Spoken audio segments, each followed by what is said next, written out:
Hey everybody. So I have two videos here. The first one is going to be some sample problems based on the last thing we did in class, which was the centripetal force. And then there's going to be another one. I'm going to give you a break after the second problem, and then we're going to talk a little bit about the fundamental forces in the last video of this chapter. And that'll be all the material for chapter 6. And our next exam is going to be up to chapter 6. We're going to have to start 7 before the exam, just for time's sake. But I'll go through that schedule with you at our next class. So let's start with the easier one. So, I don't want red. So we have a ball and a string, okay, on a string. The mass of the ball is half a kilogram, or 500 grams. So we have a ball,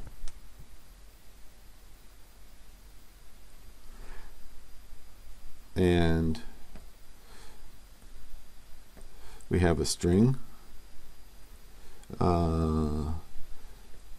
Let's say it goes like from here to there, attaches to the middle of the ball. Not that that matters that much to us. Okay, so the effective distance of this ball is meter and a half. The effective distance of the string from the point of rotation to where it attaches to the ball is 1.5 meters. Okay, there's we already said there's a mass m to the ball, and as you know, there's tension.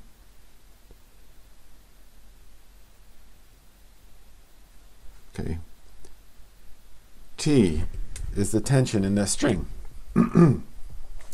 So T is the force transmitted by the string.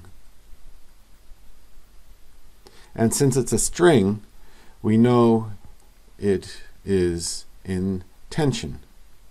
So we know the direction of the force. Okay, so the ball swings in a horizontal circle.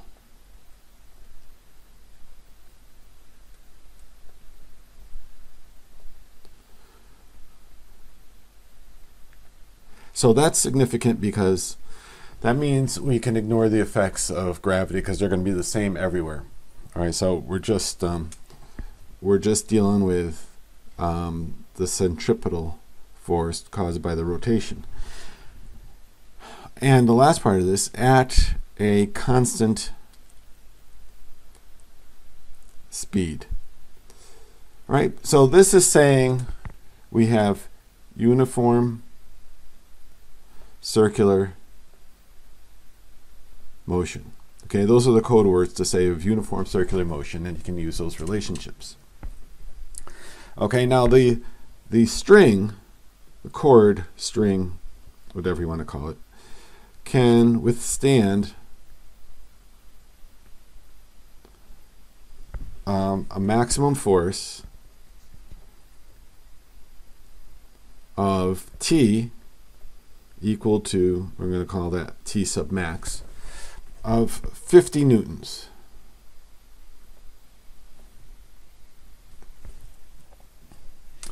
So knowing that's the break strength of the string, so how fast can you swing this guy and not break the string? That's what we're looking for.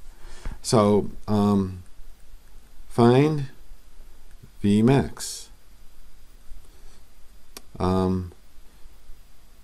before the cord breaks. Now in real life, these brake strengths, if they're made by anybody worth their salt, are much higher than what they're given, because in manufacturing you're going to have inconsistencies, and what they do is they find a number, and then they design for a number, and then add a factor of safety to that, so that they're sure that the thing's not going to break at 50. But we're going to assume that everything is a perfect world, and this thing will break at 50 newtons. Okay, so we know that the radial force, the centripetal force, which we're going to call F sub r, is the mass times the velocity squared over the radius. Now we know we're given that Fr is T equals 50.0 newtons. We're given that this is the maximum force that the string can handle. We're looking for maximum velocity, so that's what we're going to use for the force. We're given that M is half a kilogram, and we're given that the radius is 1.5 meters. So we're pretty much given everything. All we have to do is plug the numbers in. So doing that, this equation becomes 50. Now I checked all my units and they all agree. So I'm not going to put them in the first couple steps because newtons, kilograms, meters all mesh with one another. Newton is a kilogram meter per second squared. So my velocity will come out in meters per second. 50.0 equals 0.5 over 1.5. This is M. This is R, radius. And this is going to be V squared. So when you do the algebra and take the square root, you end up with a velocity of 12.3 meters per second.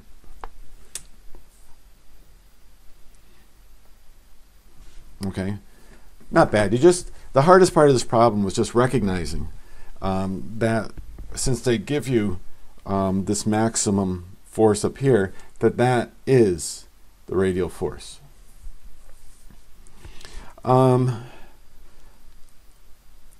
So the flip side of that, sometimes a problem will be given like this is a modification. Find the tension in the string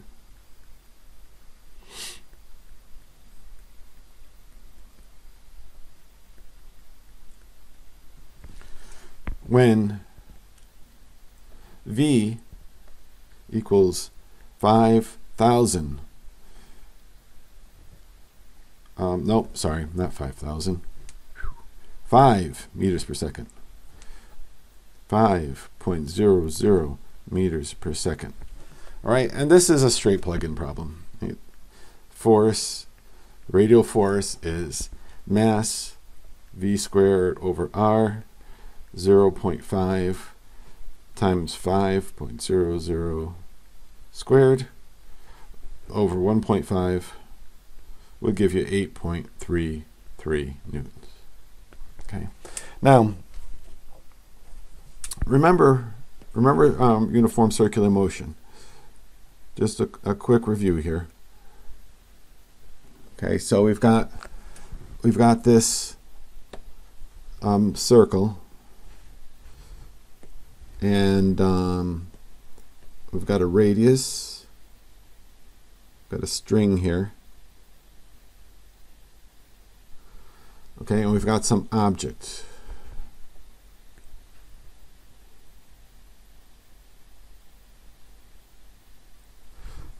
That's not it.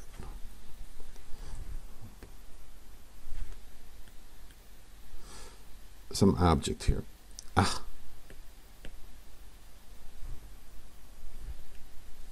Okay, so let's draw our object here. Okay, and this thing is going, let's say like that. If we cut the cord, at that instant that we cut the cord, this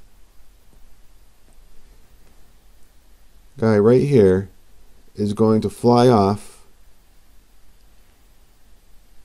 tangential to the circle. Okay, so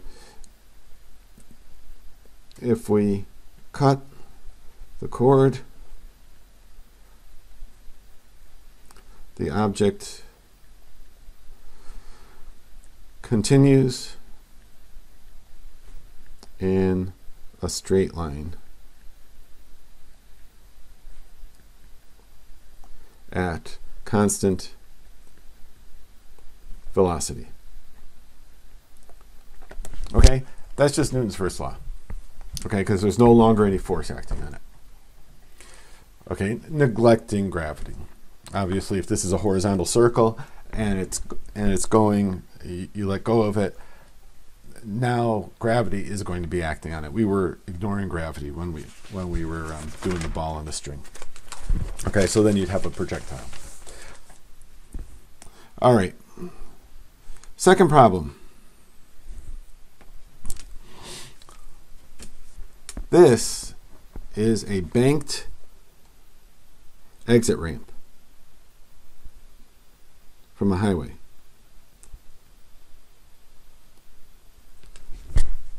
Okay, so your task is to design a curved exit ramp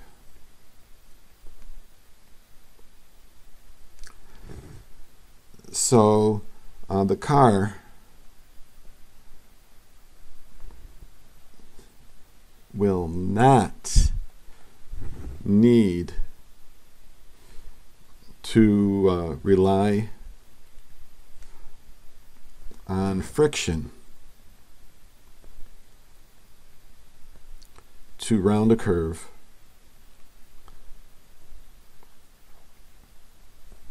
without skidding.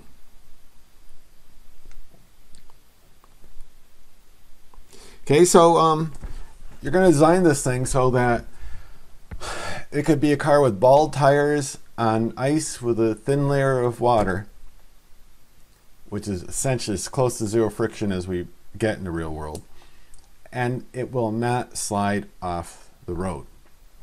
Okay, so so this is saying no friction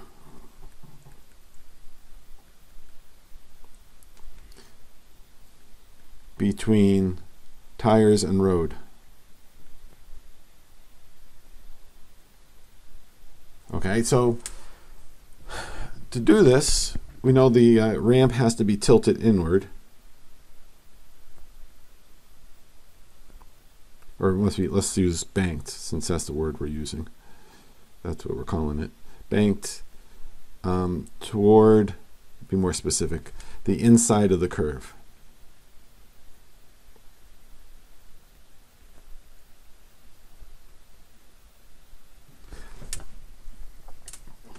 Okay. Now, we want the designated speed. So we want cars to be able to go on this at 30 miles per hour and not slide off. And when you convert this, let's convert this to meters per second. 30.4 meters per second. Okay. And you're told that you need to make the radius of curvature of the road of 50 meters. Okay, so your part of the design is to figure out what angle this road needs to be banked at. Okay, what angle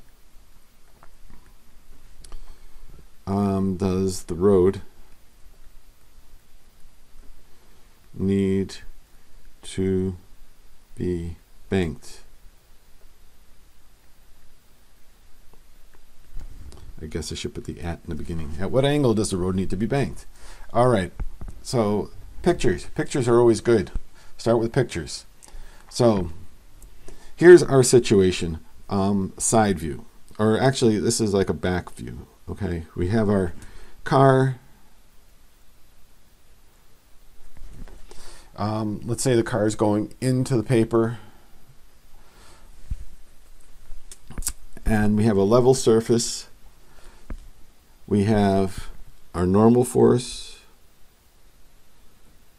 And we have mg.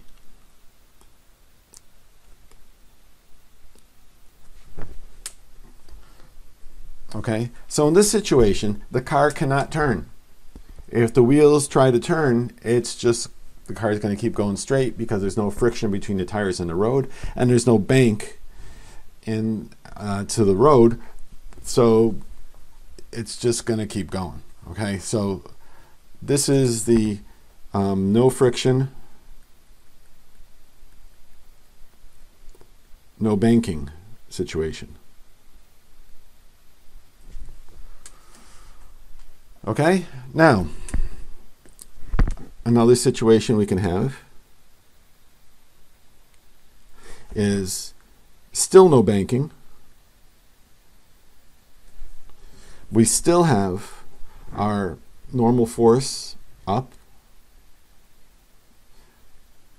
We still have mg down. But now the tires do have friction with the ground. All right, so now the car is moving into the paper. Okay, so the wheels are, the friction that we're talking about with the tires is preventing sideways movement, sliding on the road. So there's a frictional force, and there's that's equal to a radial force, a centripetal force of mv squared over r. Okay, Fr will equal F up to a point. If you go fast enough, F won't be able to handle it, and you're going to end up sliding off. All right, so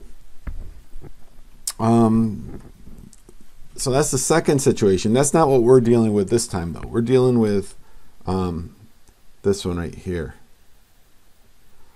where we have a banked surface at some angle theta. All right, so here's my car.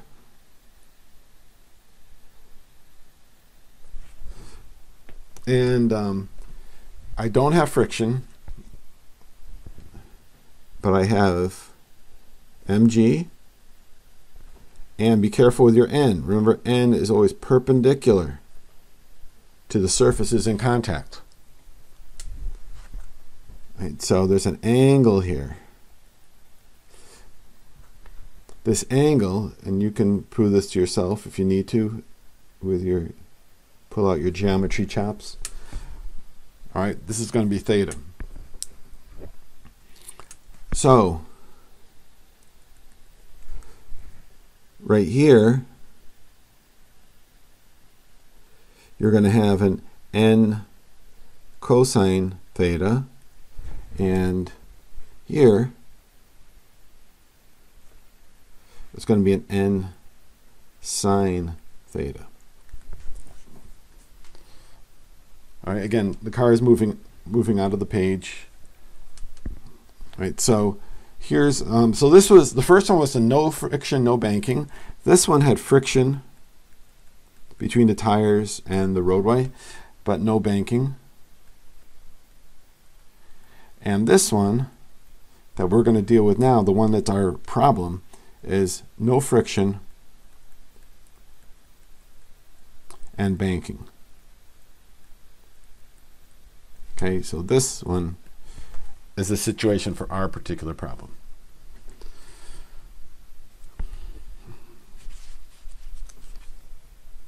Okay, so what we're after is this. What does this angle theta need to be? so that the cars, when they're traveling up to 30 miles an hour, will not slide off the bank, assuming that their tires have no friction with the road. Okay, so we're going to start by summing the forces in the radial direction. And so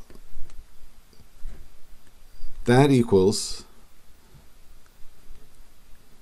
mv squared over r. Now the sum of the forces in the radial direction, well, there's just one force. Okay, the only force in the radial direction is n sine theta. This one right here. The radial direction is toward the center.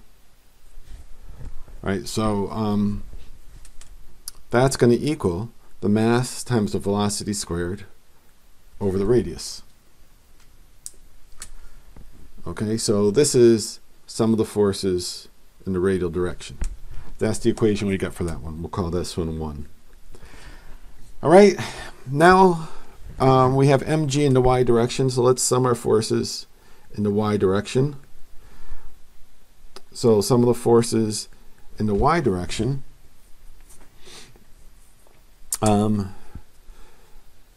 so we have, well, what we have is upwards, we have n, the normal, times cosine theta. Okay, this is the up force. And that's going to equal mg. This is the down force.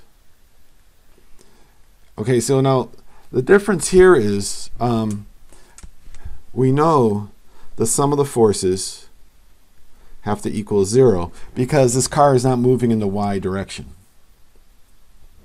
Okay, it's not moving in the y direction. So there cannot be a net acceleration or a net force in the y direction.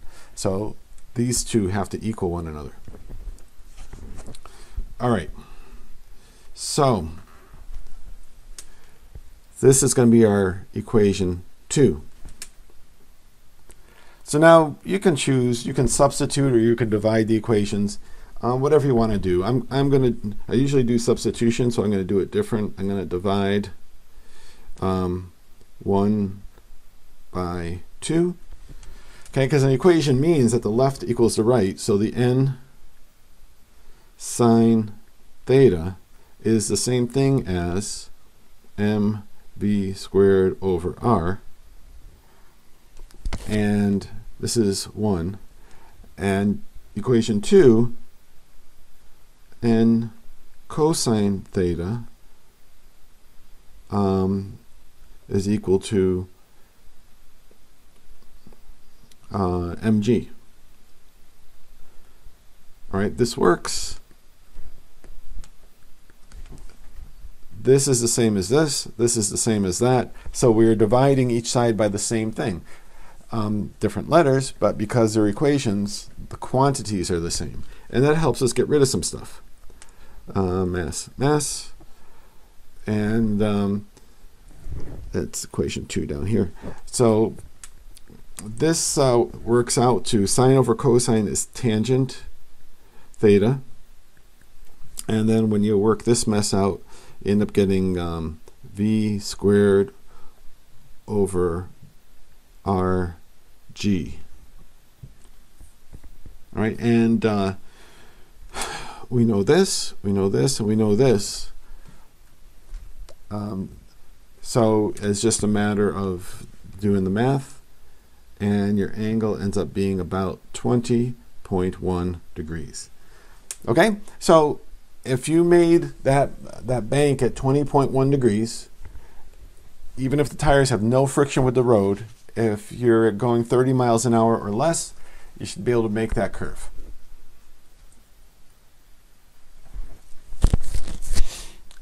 All right, we're going to take this problem one step further. We're going to make one further assumption, and that's to now assume which is the more usual case, that there is friction between the tires and the road.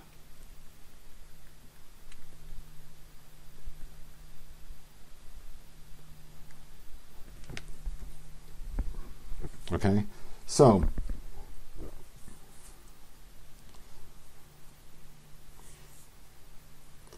right, so that is so let's redraw that quickly here. We got that. Okay, now friction always opposes motion, right? Now the motion for this is this thing, as it's going around the curve, it wants to go in a straight line, right? Now if you imagine this going into or out of the paper, this thing is going to want to slide up the ramp, is the way it would look to you, right? So if there was no friction and the angle was too shallow, this thing would want to slide up. So what friction's going to do, friction's going to act to oppose that.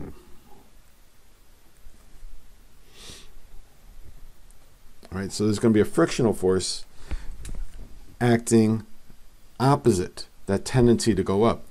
What that means is, and that's a static friction until it starts to slide, then it'll be a kinetic friction. Okay, that means that the centripetal portion of that, okay, this is theta here, the centripetal component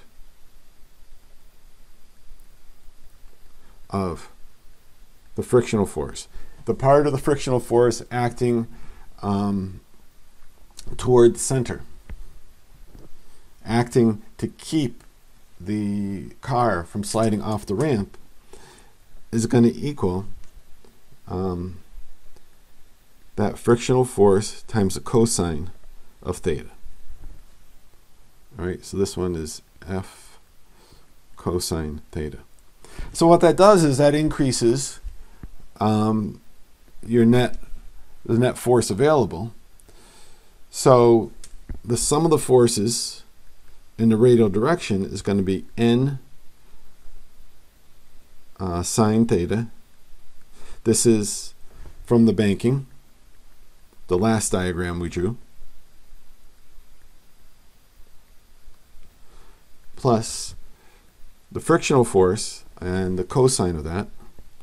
This is due to the friction between tires and the road.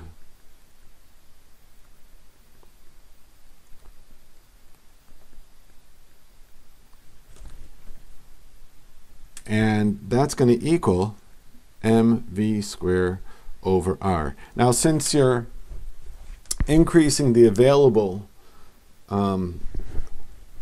force on this side, you're increasing the velocity limit on this side. Everything else the same. And so at the same angle, a car could negotiate this curve faster if it had better tires, or if the conditions were better. All right, so so that's centripetal force on a banked highway. Thanks for watching, and we'll see you next time around. Bye-bye.